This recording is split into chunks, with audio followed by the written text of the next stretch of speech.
In this embodiment journey, there was a wonderful woman that I invited in as a guest speaker, and some of you may know her, Marlise Koshera. And she's a good friend of mine, and she offers retreats called The Way of Women. So she offers a very embodied spirituality. So she came and spoke with us. And I knew Marlise already for a very long time, but it wasn't until I had gone through this experience with my twins that could I really hear and receive and get what she was speaking about the pleasure and the power in the yoni, in our pelvis, in the womb of women, and how much we have learned to distrust this. And something about that really sparked something in me. And what came along with that at the same time was an invitation from a friend of mine to go to the jungle and work with Shipibo women, Shipibo healers with ayahuasca. So I went. I mean, I had experience with ayahuasca prior to then, but now with the Shipibo healers, who most are women. And in one of my first ceremonies with these particular women, I remember sitting in my place, and there were some men shamans as well. But I was sitting in my place, and the mariasa, the medicine, was lifting in my body. And prior to then, I had felt a lot of confusion in my mind and doubt because I had had a very strong spiritual practice. But most of my teachers had been men. And even though they had offered a very profound, non dual approach to spirituality, and I had a realization of that in the mind, in the expanse of the mind, and great openings in the heart. It didn't touch the base of the body. It didn't, enter into the gut, into the womb, into the belly.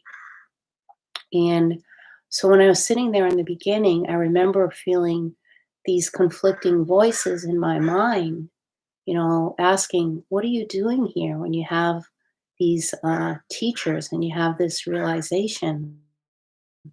Like, why do you need to be? What else do you need? Isn't that enough? Isn't that liberation? And then the medicine got very strong, and it's in the dark, and I could see before me all of the teachers that I hold in very great esteem, and I still do. I have great respect for these teachings. And so there was Ramana Maharshi, and there was Nirsadagata Maharaj, and Anandamayi Ma was there as well. And then the pillars of Zen were all kind of around me. But they were in there in a kind of a structured way.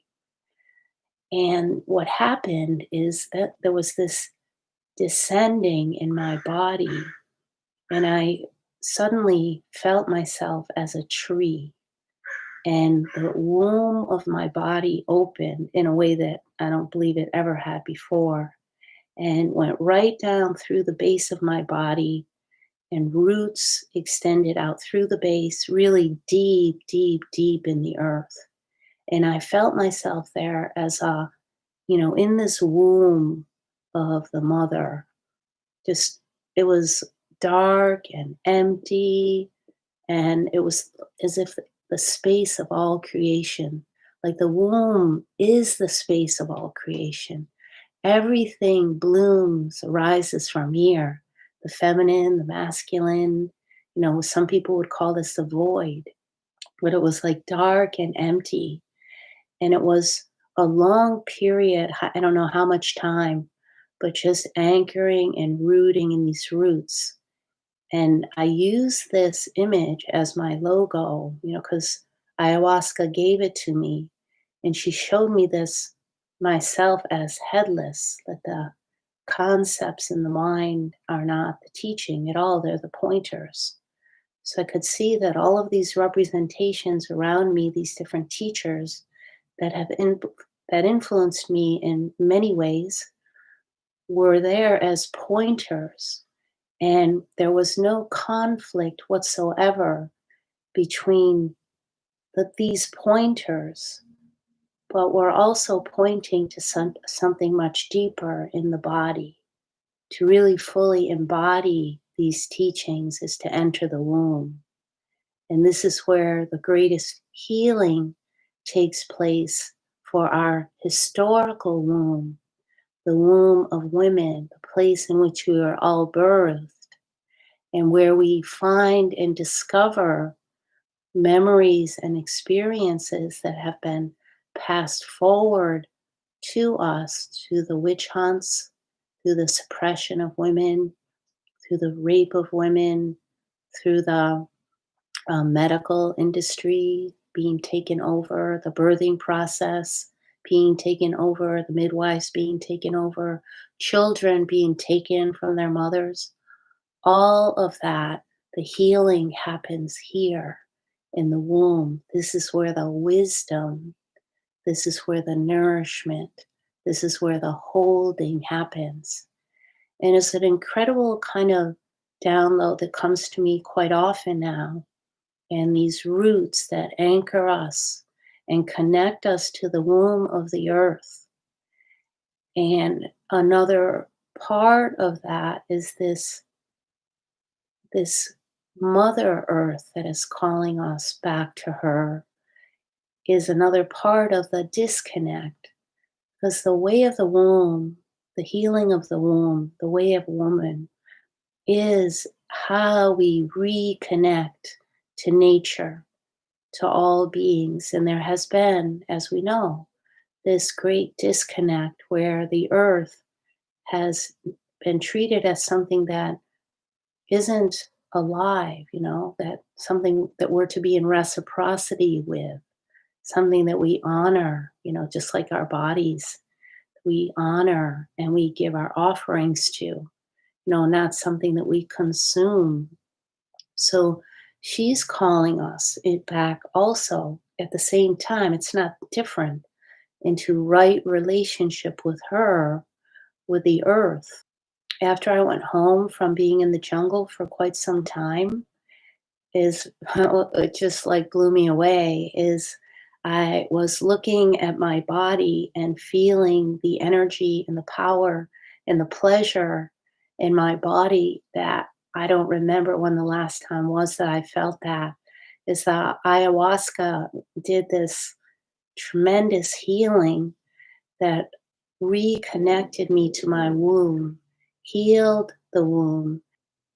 You know, plant medicine has another role in teaching us how to be in our bodies, reconnect to the wisdom in our hearts and in our bodies and in our wombs, how to love ourselves and care for ourselves and care for each other and return to this unified, connected way of being that was very natural to us at one time. And because it was natural at one time, it means it's still natural to us now. We just need to return and remember. And this is the other part of the ayahuasca journey that I had. So not only did she show me that, we can be headless without concepts and have these open hearts and these roots in the base of the body, but in that is the blossoming, is the blooming of a new way, of being in this life together, unified, deeply connected from our roots, all of our roots, that traverses the entire tapestry, the ground of the earth. And then we are able to attend to her, and she is able to attend to us. So we return to sacred reciprocity.